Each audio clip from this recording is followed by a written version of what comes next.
Moi, je suis d'abord devenu peintre. C'est mon père qui m'a donné le goût du dessin et de la peinture. Je ne suis pas du tout originaire d'une famille d'artistes, mais mon père avait suivi des cours de dessin et c'est lui qui m'a initié, m'a fait visiter des musées et m'a donné finalement le goût de pratiquer. Un des premiers peintres qui m'a beaucoup influencé, c'est Édouard Pignon. Édouard Pignon, qui est originaire du Pas-de-Calais, qui m'avait invité à son atelier rue des Plantes à Paris. Et on a discuté peinture pendant 2 heures. C'était très intéressant. Il m'a encouragé à continuer.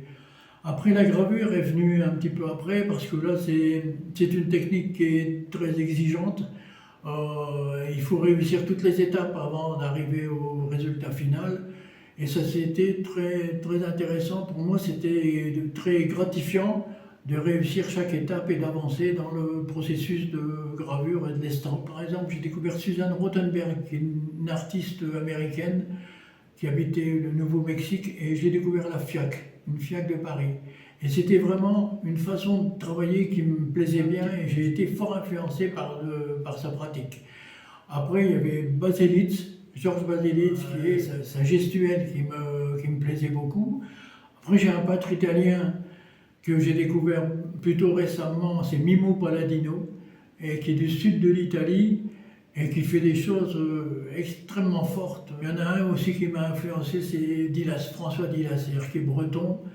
Et je ne suis pas très très fan de sa période abstraite, mais par exemple sa période figurative, il y a des choses qui sont très très fortes et qui m'ont beaucoup remué, qui m'ont fasciné.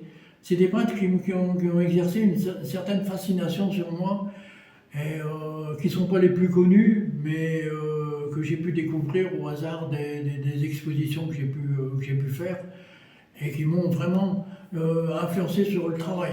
Mon exposition sur la Roumanie vient du fait que j'ai habité 8 ans là-bas. J'ai découvert la Roumanie un peu par hasard à la suite d'un échange avec des lycéens.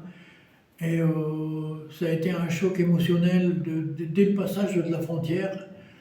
J'ai retrouvé des odeurs, des sensations d'enfance.